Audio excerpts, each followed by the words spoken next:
What's up, guys? Ian here, coach of your Ladner Lanturn, bringing you guys our Week 10 Team Builder for NCL Season 8 Substrika.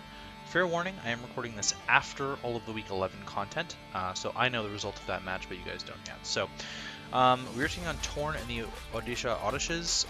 He is right up our butt. I believe we're both 5 and 4 or something at this point, or I'm 5 and 4 and he's 4 and 5. But basically, this is a big match for playoffs because the winner will hold head-to-head, and that would be huge for a tiebreaker.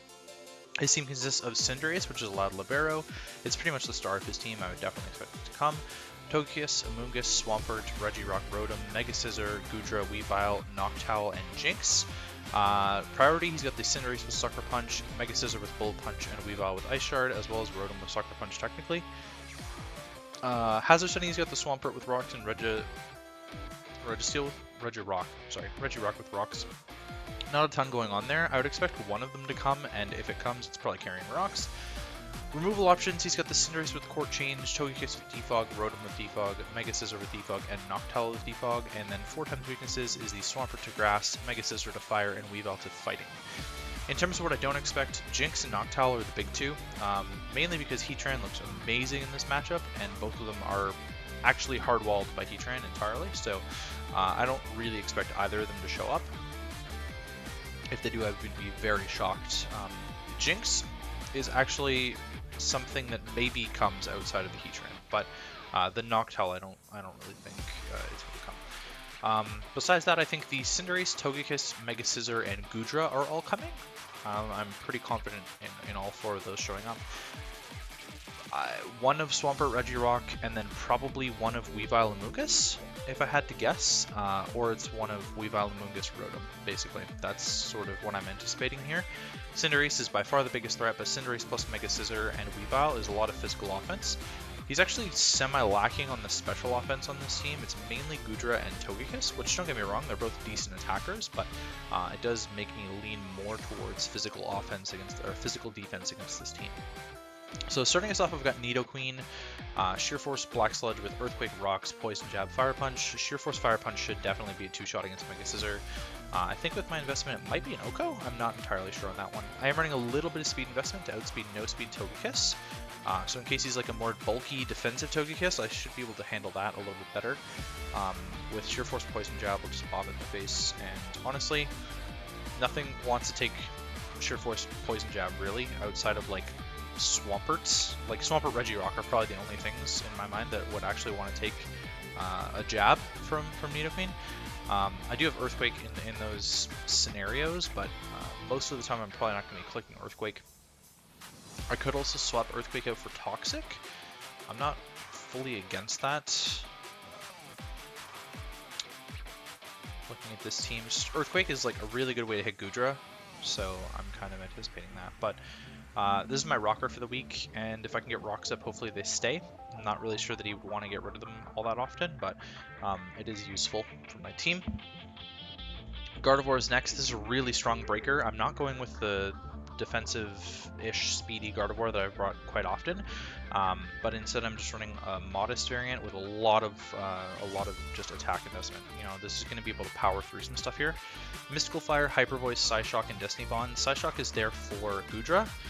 It should be the best way to hit the Goodra if it's Assault Vest.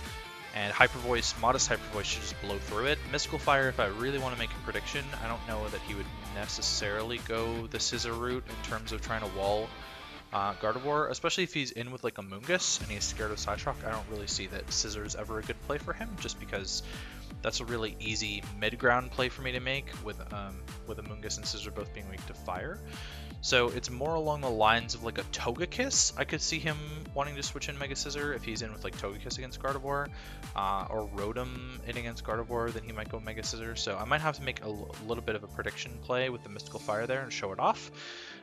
Destiny Bond is there as the last move, just in case I absolutely need to get a Destiny Bond off to like kill something, or if I need to get a Destiny Bond, like I could Destiny Bond on his switch into Mega Scizor and then I get a kill, right? So Destiny Bond is basically just there to ensure that I get a kill in some scenarios. I do have Trace in case I want to copy Libero from the Cinderace. It might be usable later on into the game if I want to like copy Libero and then not Mega Evolve and Mystical Fire or something, but most of the time it's probably just going to be used for regen on Amoonguss, or like Levitate on Rotom.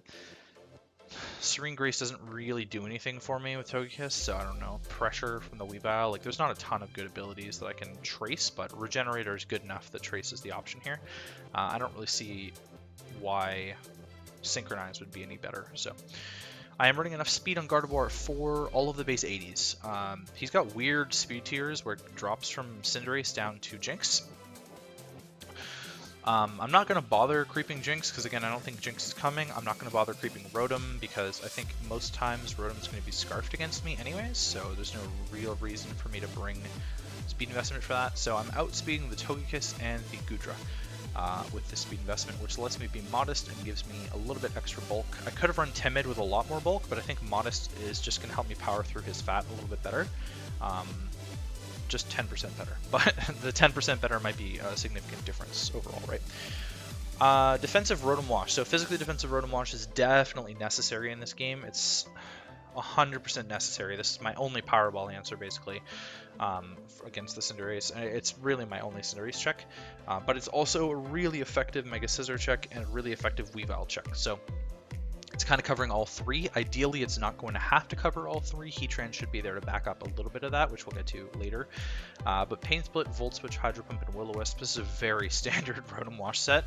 Will-O-Wisp, I mean, burning a lot of stuff that can't be toxic is great. I mean, even burning like Swampert is not bad, or burning Regirock is not bad. Even though I would want like toxic on those most of the time, at least I'm like canceling out recovery. Same with like Togekiss, getting a little bit of passive damage. So I wouldn't deny burn against anything here. It's effective, and the Cinderace, if it swaps moves, because it's not going to want to click Powerball against Rotom, if it swaps into like High Jump Kick to try and kill Rotom, then I can burn it, and then maybe it's handled a little bit better. Hydro Pump is pretty much exclusively there for the Cinderace and Swampert, but I'm not sure that it's going to do all that much damage. I might end up changing the Hydro Pump out before the game, just because I don't necessarily know that it's better than a ton of other stuff. I'm not entirely sure what I would want to run there, though, outside of just like maybe Thunderbolt or Toxic. Oh, excuse me. Hydro Pump is maybe just the best because I'm not going to be able to Toxic much on this team. Volt Switch gives me a little bit of momentum. Ideally, the Swampert is not coming at all, and then I could Volt Switch freely the whole game. But I could imagine that Swampert might come if he's a little bit scared of offensive Rotom. He shouldn't be, because defensive Rotom is much better against this team. I split a little bit of Spidef on here because this is actually just easily my best Togekiss answer as well. Again, hopefully that's not going to be a thing because Rotom and Heatran sort of cover together. Rotom and Heatran are kind of like a cog in this one, and if one dies, then I'm probably screwed. But if they're both alive, then I'm probably in a good spot. I'm bringing X-Repel Dragapult with Dragonance, Dragon Darts, Phantom Force, and Fire Blast. I've brought this before against a Mega Scissor team in a different league, actually, and it was pretty effective. Here, I think it's just as effective, honestly. Mega Scissor is just not quite strong enough to be able to OHKO Dragapult, especially because I'm running Jolly in this one to get all that extra bulk that I need. And X-Repel Fire Blast, even from Jolly, should be able to do a decent chunk. I could opt into running like Naive or something. I might consider that, but it's also useful for me to be able to like live in Air Slash at some point, potentially. So that's what I got going on there. Dragon Darts just demolishes the rest of the team that's not named Togekiss, and Phantom Force should be able to break through Togekiss. So Dragapult is a pretty effective one in this. Regirock is a bigger problem. So like Regirock and Mega Scissor are the two big issues for Dragapult, but I can maybe just Dragon Darts spam a lot of the time. X-Repel is there just to power up Dragon Darts against Goodra and Fire Blast against Scissor. Nothing else is really like weak to me. But Life Orb isn't worthwhile bringing here because I don't want to chip myself. So there's maybe a world where I bring like Dragon Fang instead of X-Repel, but I think the extra damage against the Mega Scissor is going to help it a lot. I'm bringing Safety Goggles Kecleon here. So this is my sleep fodder in quotations against the Amoonguss. He does have some knockoff users, so hopefully I don't get my goggles knocked off. But I have them for the Amoonguss because Spore is like really free against my team. Zarude has just a terrible matchup, so he can bring Spore pretty easily. Recover, Ice Punch, Fire Punch, Knock Off. just kind of standard in terms of the Kecleon. Ice Punch for the Togekiss and the Gudra, and the Amoonguss. Fire Punch for the Amoonguss Mega Scissor. And the Weavile. Excuse me. And then Knockoff is there for the Rotom. I should be able to handle the Rotom as well with this. And the Jinx, which I should also be able to handle if he wants to bring Jinx. Yeah, just getting rid of items is really good too. So that's the Kecleon spread. I've got a ton of Spidef on there because Kecleon's really good, especially defensively, and then a little bit of attack investment just to make me hit a tiny bit extra harder. Considered Drain Punch, didn't opt for it because I wanted the Togekiss. This also had Rocks on it at one point, which I just swapped on the Nidoqueen. Last but not least is Heatran. I'm bringing Chople Berry, physically defensive Heatran with Magma Storm, Flash Cannon, Toxic, and Protect. So I have the Toxic on here for things like Swampert if I don't burn them. Protect just helps whittle things down. I can also like protect a high jump kick from the Cinderace potentially. We'll sort of see how he thinks about Protect in terms of the Cinderace versus Heatran 1v1. I'd imagine he probably just goes straight for the high jump kick, but maybe I can protect it. And if he does go straight for the high jump kick, then I can protect it and he'll probably try it again. Or if he doesn't go for the straight for the high jump kick, I should say, then I can protect it and he'll go for it again. And then I can maybe bait him with a Chople after that and Magma Storm and kill him potentially. Because like worst case, a Magma Storm hits. And well, I guess worst case I Magma Storm miss and I die, but potentially he's like hitting through into my Chople Berry with high jump kick, a Magma Storm, and then I protect the next turn, and ideally he dies to that damage as a fighting type. But I'm running a little bit of special attack investment to make sure that I can kind of do that a little bit. Heatran is also outspeeding No Speed Togekiss. It's actually a little bit slower than Nidoqueen. I made Nidoqueen 202 and Heatran 200. So if the Togekiss is hitting 201, then I'll know. Like if it's outspeeding the Heatran, but I might risk it with the Nidoqueen, right? Because Nidoqueen still might outspeed it if I see a lot of physical defense, but it still outspeeds the Heatran. So that's pretty much it. I'm running Flame Body in case he wants to attack me with Mega Scissor. Chople Berry is also there for Superpower Mega Scissor. Should be able to handle that. It's also there for I don't know what you run on Weavile. Focus Punch, Brick Break. Weavile, whatever. And it can tank a Focus Blast from Jinx if it has Focus Blast, and Flash Cannon should be able to blow that back. Flash Cannon is also there for the Togekiss in a pinch, and I will take an Aura Sphere with the Chople Berry. Like, Chople Berry is just really good in this game for me over Shuka. He does have a couple options with Shuka, like Swampert, Weavile, and Gudra, and Regirock could all be things where I need to be scared in an Earthquake, but I think Chople is a lot better for the team that I built.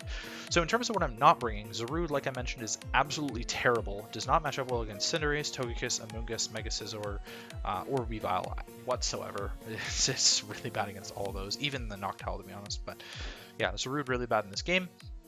Alolan Persian, I considered bringing. It's not terrible, but it's not great. Buzzwole, another mon that I also considered bringing. Togekiss sort of held me back a little bit more on the Buzzwole, but I think Buzzwole could actually be fairly effective here. Abomasnow is just a mon that I have not brought all that much and didn't really expect to bring all that much. It's okay here. It's not fantastic, not terrible. If it had Hidden Power Fire, it would be a lot better. Luxray is a mon that definitely could have come to this game as well, but I'm opting out of because I think Swampert just looks that much more likely when I consider bringing Luxray. So that is going to be for me. Hopefully you guys enjoy the team builder, and I will catch you guys for the game against Tornado.